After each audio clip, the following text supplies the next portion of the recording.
तर डॉक्टरांच्या हलगर्जीपणामुळे मृत्यू झाला आणि त्यानंतर फक्त राजीनाम्यावर समाधान नाही तर कारवाई झाली पाहिजे अशी मागणी नातेवाईकांनी केलेली आहे आणि डॉक्टर सुश्रुत घैसास यांच्यावर केस दाखल झाली पाहिजे अशी मागणी आता खासदार सुप्रिया सुळे यांनीही केलेली आहे।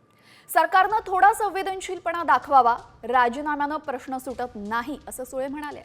तर गर्भवतीचा मृत्यू प्रकरणाचा एक अहवाल प्राप्त झालाय आणि आणखीन 2 अहवाल आल्यानंतर दीनानाथ रुग्णालयावर गुन्हा दाखल होईल अशी माहिती भाजप आमदार अमित गोरखे यांनी दिलेली आहे। हॉस्पिटलची चूक आहे हे म्हणजे समोरच दिसतंय आणि त्याच्यामुळे पूर्णपणे त्यांच्यावर केस ही झालीच पाहिजे आणि ती 24 तासाच्या आत ॲक्शन आम्हाला या डॉक्टर आणि त्या सगळ्या ज्या लोकांमुळे ही हत्या झालेली आहे त्यांच्यावर झाली पाहिजे। आणखी 2 अहवाल आल्यानंतर माननीय मुख्यमंत्र्यांकडे तो सबमिट होईल आणि त्यानंतर याचे निर्णय होतील। पण याच्यात नक्कीच डॉक्टर घैसास आणि त्यांची टीम ज्या ठिकाणी गुन्हेगार दिसतीये, त्यामुळे जो शासकीय निर्णय निर्णय असेल शासनाचा, तो निर्णय नक्की कठोर असेल।